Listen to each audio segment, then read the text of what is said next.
सलाम, नमस्ते, सत श्री अकाल, आदाब। स्वागत है दोस्तों आप सबों का एक बार फिर से आपके अपने YouTube चैनल ARMM धमाल न्यूज़ में। दोस्तों आपको बताता चलूँ, बिहार विधानसभा उपचुनाव को लेकर असदुद्दीन ओवैसी सामने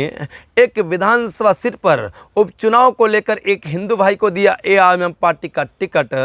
एक हिंदू भाई को ARMM पार्टी के टिकट मिलते ही बिहार की सियासी गलियारों में RJD और JDU के खेमे में मच गई है खलबली। जी हाँ दोस्तों, आपको बताता चलूँ, 4 विधानसभा सीटें ऐसी है जहां पर बिहार में विधानसभा उपचुनाव होने हैं, जिनको लेकर लगभग तारीखों का ऐलान हो चुका है। दोस्तों आपको बताता चलूं, बिहार में नवंबर के आखिरी सप्ताह में बिहार के इन 4 विधानसभा सीटों पर उपचुनाव होने हैं, जिनमें से 2 विधानसभा सीटों पर असदुद्दीन ओवैसी साहब ने अपने प्रत्याशी खड़े कर दिए हैं और एक विधानसभा सीट ऐसी है जहां पर असदुद्दीन ओवैसी साहब ने एक अपने चहेते हिंदू प्रत्याशियों को अपना उम्मीदवार घोषित किया है, जिनका नाम है कंचन पासवान साहब, जो कहने की ARMM पार्टी के प्रति काफ़ी ज़्यादा कहने की अपना सजगता रखते हैं और अपना दमखम रखते हैं। इन्हीं के मेहनत और मशक्क़त को देखकर कंचन पासवान साहब को इमामगंज विधानसभा सीट से असदुद्दीन ओवैसी साहब ने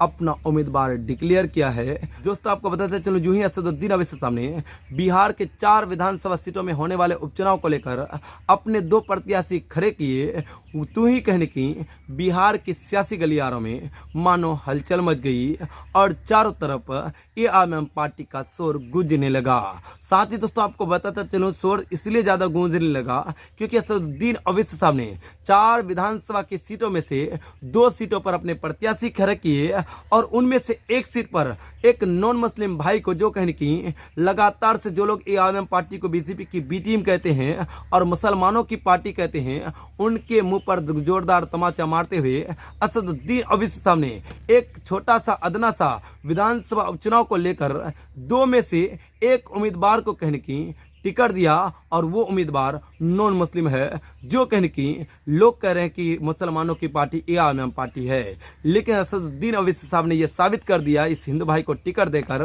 कि ARMM पार्टी सिर्फ मुसलमानों की पार्टी नहीं, सिर्फ दलितों की पार्टी नहीं, बल्कि सभी वर्ग के लोगों की पार्टी है और यहाँ पर कोई भेदभाव नहीं होता है। और कहने की पूरे मुस्तैदी के साथ जो मेहनत करते हैं, जिनका पकड़ होता है, उनको टिकट दिया जाता है। जैसा कि कंचन पासवान साहब का इमामगंज विधानसभा सीट में काफ़ी ज़्यादा पकड़ नज़र आ रहा है और इसी वजह से इस हिंदू भाई को, इस हिंदू शेर को असदुद्दीन ओवैसी साहब ने ARMM पार्टी का टिकट दिया।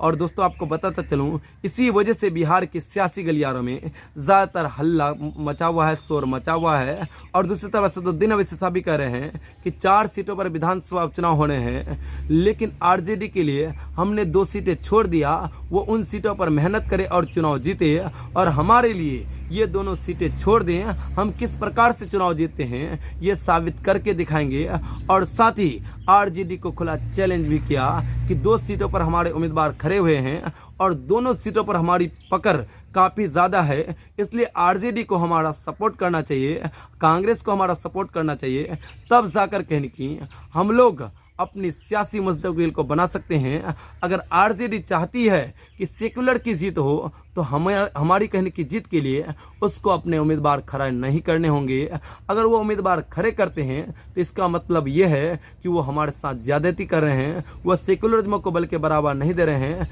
वो कहने की हमेशा कूटनीतिक के तहत अपना शासन स्थापित करना चाहते हैं। अगर कहने की हमारी पार्टी चाहे जो भी आ जाए, जीत तो बड़ी जीत हासिल होगी ही, हमारी पार्टी की होगी, यह असदुद्दीन ओवैसी साहब का कहना है। दोस्तों असदुद्दीन ओवैसी साहब की इन बातों को लेकर आप क्या कुछ कहते हैं, आप अपनी राय ज़रूर बता दें ताकि आपकी राय हमारे सारे व्यूअर्स तक पहुंच जाए। तो चलिए दोस्तों, अभी तक के लिए दीजिए इजाज़त, फिर मिलेंगे अगले वीडियो में, तब तक के लिए जय हिंद, जय भारत।